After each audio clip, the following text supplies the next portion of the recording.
ನನ್ನ ಎಲ್ಲ ಸ್ನೇಹಿತರಿಗೂ ವಿದ್ಯಾ ಅಡುಗೆ ಚಾನಲ್ಗೆ ಸ್ವಾಗತ ಸುಸ್ವಾಗತ. ಇವತ್ತಿನ ರೆಸಿಪಿ ಏನಪ್ಪ ಅಂದರೆ ರಾಗಿ ಮುದ್ದೆ. ಈ ರಾಗಿ ಮುದ್ದೆಗೆ ಬೆಣ್ಣೆ ಎಣ್ಣೆ ತುಪ್ಪವನ್ನು ಹಾಕದೆ ಸಾಫ್ಟಾಗಿ ಮೃದುವಾಗಿ ಗಂಟು ಇಲ್ಲದೆ ಇರೋ ರೀತಿಯಾಗಿ ರಾಗಿ ಮುದ್ದೆಯನ್ನು ಯಾವ ರೀತಿ ಮಾಡೋದು ಅಂತ ನೋಡೋಣ ಬನ್ನಿ. ನೋಡಿದ್ರಲ್ಲ, ಈ ರೀತಿಯಾಗಿ ರಾಗಿ ಮುದ್ದೆಯನ್ನು ಮಾಡ್ತಾ ಇದ್ದೀವಿ. ಇದು ಯಾವ ರೀತಿ ಮಾಡಿದ್ವಿ ಅಂತ ಈಗ ನೋಡೋಣ. ನೆಕ್ಸ್ಟ್ ಈಗ ಒಂದು ಪಾತ್ರೆಯನ್ನು ತಗೊಳ್ಳೋಣ. ಒಂದು ಪಾತ್ರೆಗೆ 2 ಲೋಟದಷ್ಟು ನೀರನ್ನು ಹಾಕ್ಕೊಳ್ತಾ ಇದ್ದೀವಿ. 2 ಲೋಟ ನೀರನ್ನು ಹಾಕ್ಬಿಟ್ಟು ಲೋ ಫ್ಲೇಮಲ್ಲೇ ಇಟ್ಕೊಳ್ಳೋಣ. ನೀರು ತುಂಬ ಬಿಸಿ ಆಗೋದು ಬೇಡ. ಈಗ 1 ಸ್ಪೂನಷ್ಟು ರಾಗಿ ಹಸಿಟ್ಟನ್ನು ಹಾಕ್ಕೊಳ್ತಾ ಇದ್ದೀವಿ. ಈ ಸ್ಪೂನಲ್ಲಿ ಇದನ್ನು ನೀಟಾಗಿ ಗಂಟು ಇಲ್ಲದೆ ಇರೋ ರೀತಿಯಾಗಿ ಮಿಕ್ಸ್ ಮಾಡ್ಕೊಳ್ಳೋಣ. ತುಂಬ ನೀರು ಬಿಸಿ ಆತಪ್ಪ ಅಂದರೆ ಹಿಟ್ಟು ಗಂಟಾಗೋ ಸಾಧ್ಯತೆ ಇರುತ್ತೆ. ಹಾಗಾಗಿ ಲೋ ಫ್ಲೇಮಲ್ಲೇ ಇಟ್ಕೊಂಡು ಮಿಕ್ಸ್ ಮಾಡ್ಕೊಳ್ಳೋಣ. ಈಗ ನೀರಲ್ಲಿ ಎಲ್ಲ ನೀಟಾಗಿ ಹಿಟ್ಟನ್ನು ಕಲಿಸ್ಕೊಂಡಿದ್ದೀವಿ. ನೋಡಿದ್ರಲ್ಲ, ಇದೀಗ ಗಟ್ಟಿ ಆಗ್ತಾ ಬರ್ತಾ ಇದೆ. ನೋಡಿದ್ರಲ್ಲ, ಗಟ್ಟಿ ಆಗ್ತಾ ಇದೆ. ಈಗ ನೆಕ್ಸ್ಟ್ ಕುದಿ ಬರುತ್ತೆ. ಕುದಿ ಬಂದ ನಂತರ 2 ರಿಂದ 3 ನಿಮಿಷ ಕುದಿಸ್ಕೊಳ್ಳೋಣ. ಮುದ್ದೆನೂ ಕೂಡ ತುಂಬ ಸಾಫ್ಟಾಗಿ ಬರುತ್ತೆ, ಯಾವುದೇ ಗಂಟಿರೋದಿಲ್ಲ.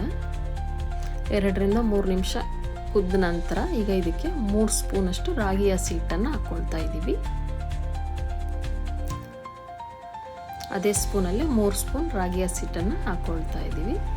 ಈ ಹಸಿ ಹಿಟ್ಟನ್ನು ಹಾಕ್ಬಿಟ್ಟು ಮತ್ತೆ 5 ರಿಂದ 10 ನಿಮಿಷ ಬೇಯಿಸ್ಕೊಳ್ಳೋಣ. ಮುದ್ದೆ ಚೆನ್ನಾಗಿ ಬೇಯಬೇಕಲ್ವಾ, ಇಲ್ಲಾಂದರೆ ಗಂಟಾಗೋದು ಇಲ್ಲ ಬೇಯದೇ ಇರೋದು ಆ ರೀತಿ ಆಗಿಬಿಡುತ್ತೆ.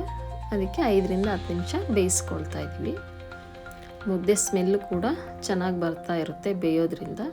ಈಗ ನೆಕ್ಸ್ಟ್ ಇದನ್ನು ಒಂದು ಕೋಲಲ್ಲಿ ತಿರುಗಿಸ್ಕೊಳ್ತಾ ಇದ್ದೀವಿ. ಈಗ ಲೋ ಫ್ಲೇಮಲ್ಲೇ ಇಟ್ಕೊಂಡು ಚೆನ್ನಾಗಿ ತಿರುಗಿಸ್ಕೊಳ್ಳೋಣ ಮುದ್ದೆನ. ನಾವಿಲ್ಲಿ ಯಾವುದೇ ಎಣ್ಣೆ ಬೆಣ್ಣೆ ತುಪ್ಪವನ್ನು ಹಾಕ್ದೇ ಮುದ್ದೆಯನ್ನು ಸಾಫ್ಟಾಗಿ ಮೃದುವಾಗಿ ಮಾಡ್ತಾ ಇದ್ದೀವಿ. ಚೆನ್ನಾಗಿ ತಿರುಗಿಸ್ಕೊಳ್ಳೋಣ. ನೋಡಿದ್ರಲ್ಲ, ಈ ರೀತಿಯಾಗಿ ಮುದ್ದೆಯನ್ನು ತಿರುಗಿಸ್ಕೊಳ್ತಾ ಇದ್ದೀವಿ. ಒಂದು ಗಂಟು ಇಲ್ಲದೇ ಇರೋ ರೀತಿಯಾಗಿ ಮುದ್ದೆಯನ್ನು ಮಾಡ್ತಾ ಇದ್ದೀವಿ. ನೋಡಿದ್ರಲ್ಲ, ಒಂದು ಗಂಟು ಕೂಡ ಆಗಿಲ್ಲ, ಎಷ್ಟು ಸಾಫ್ಟಾಗಿ ಮೃದುವಾಗಿದೆ ಮುದ್ದೆ ಅಂತ. ಹೀಗೆ ತಿರುಗಿಸ್ಕೊಳ್ತಾನೆ ಒಂದು 2 ರಿಂದ 3 ನಿಮಿಷ ಬೇಯಿಸ್ಕೊಳ್ಳೋಣ. ನೋಡಿದ್ರಲ್ಲ, ಮುದ್ದೆ ರೆಡಿ ಆಗ್ತಾ ಇದೆ. ಯಾವುದೇ ಒಂದು ಕೂಡ ಗಂಟಿಲ್ಲ.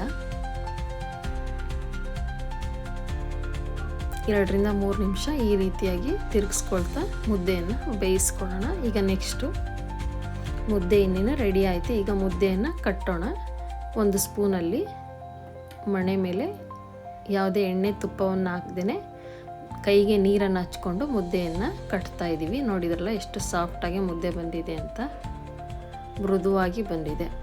ಈ ರೆಸಿಪಿ ಇಷ್ಟ ಆಗಿದ್ದರೆ ಪ್ಲೀಸ್ ಒಂದು ಲೈಕ್ ಮಾಡಿ, ಶೇರ್ ಮಾಡಿ, ಕಮೆಂಟ್ ಮಾಡಿ. Thank you.